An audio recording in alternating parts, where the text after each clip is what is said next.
Hi friends, Chris Kelly here.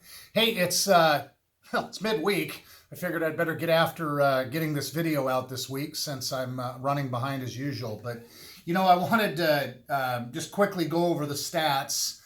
Nothing pretty drama free, to be honest. Things haven't changed. The amount of sold listings were within one of the week prior, and median days on the market came back down a little bit to 7 on a 24-day average. So last week we were 11 on a 28-day average. So really not anything dramatic there, to be honest. 725 new listings this week, 743 last week. So again, just nothing terribly out of the ordinary there. Like I said before, properties, on that 1 to 10 scale, if a property's a 7 or better, they're still selling. I wrote an offer for some friends this last weekend, and we were one of 8 offers. We were 50 grand over, and we didn't prevail. So that's still a thing in our marketplace. People, it's like, I've even heard realtors, well, the market's cooling. It is. It just isn't cooling across the board. That's kind of a blanket statement that doesn't universally apply.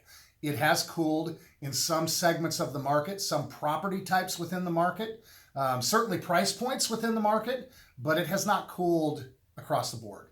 It just hasn't.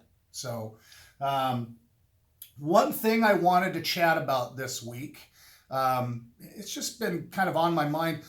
A lot of the reason it's been on my mind is because people talk about the market. Well, they also talk about, affordability. How on earth do people afford to buy a $550,000 house? Median price this week, $530,000. Average $585,000.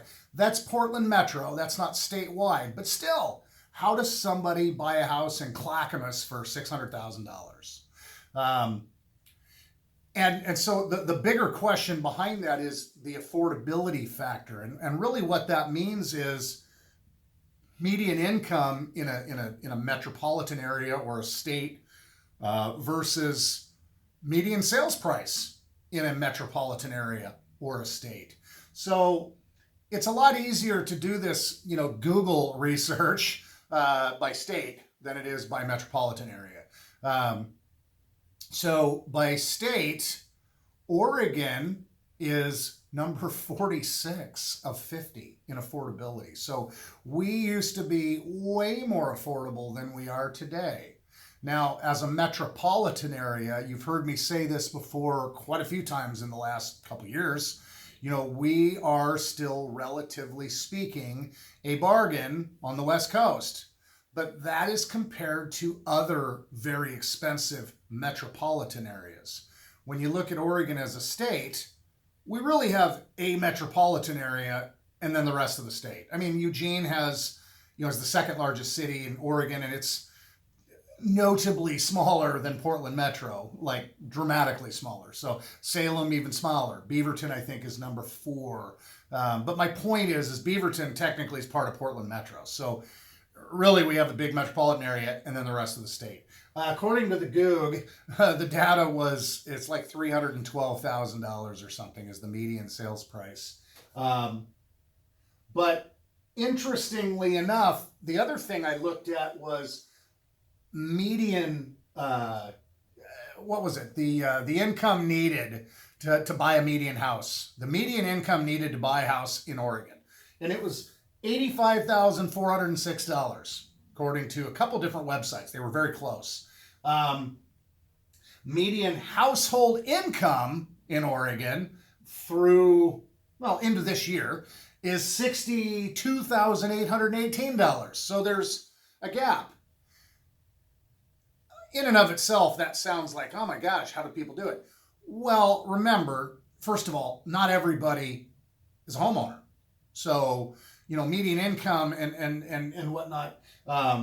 These are everybody. People that are renters, people that are just entering adulthood. I mean, there's a lot of things. Not all of those people are homeowners. So the median income of homeowners is going to be higher. I couldn't find the statistic easily, so I couldn't nail that one down. But that certainly does account for some of it.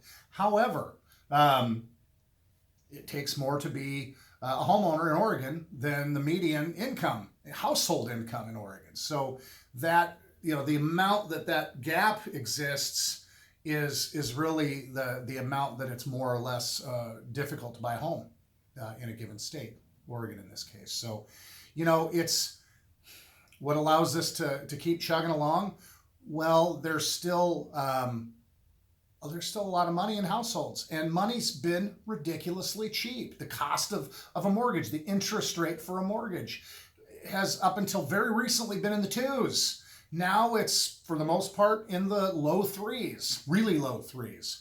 So, that has allowed this to keep going on. One of the other things I noted, I just started researching how do people do it, and there was a couple different articles I read about millennials as a generation and how they're doing it, and how, the honest answers.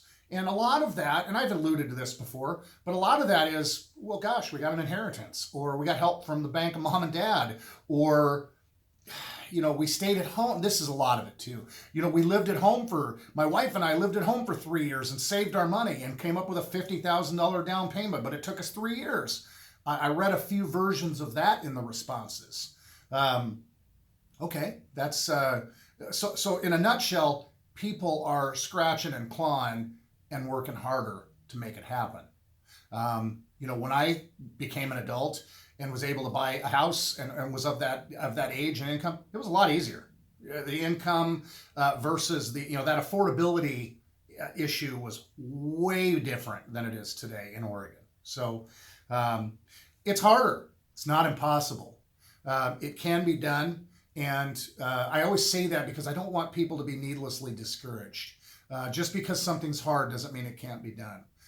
That said, we are always here to have this conversation or conversations like this with you and yours. If there's any question, if there's any concern, if there's any, how do we do this? Reach out. Happy to chat about it. Happy to help you figure it out. And, should we help you find a place? Great. And should you do it in somewhere else or otherwise? That's fine too. So anyway, till the next time.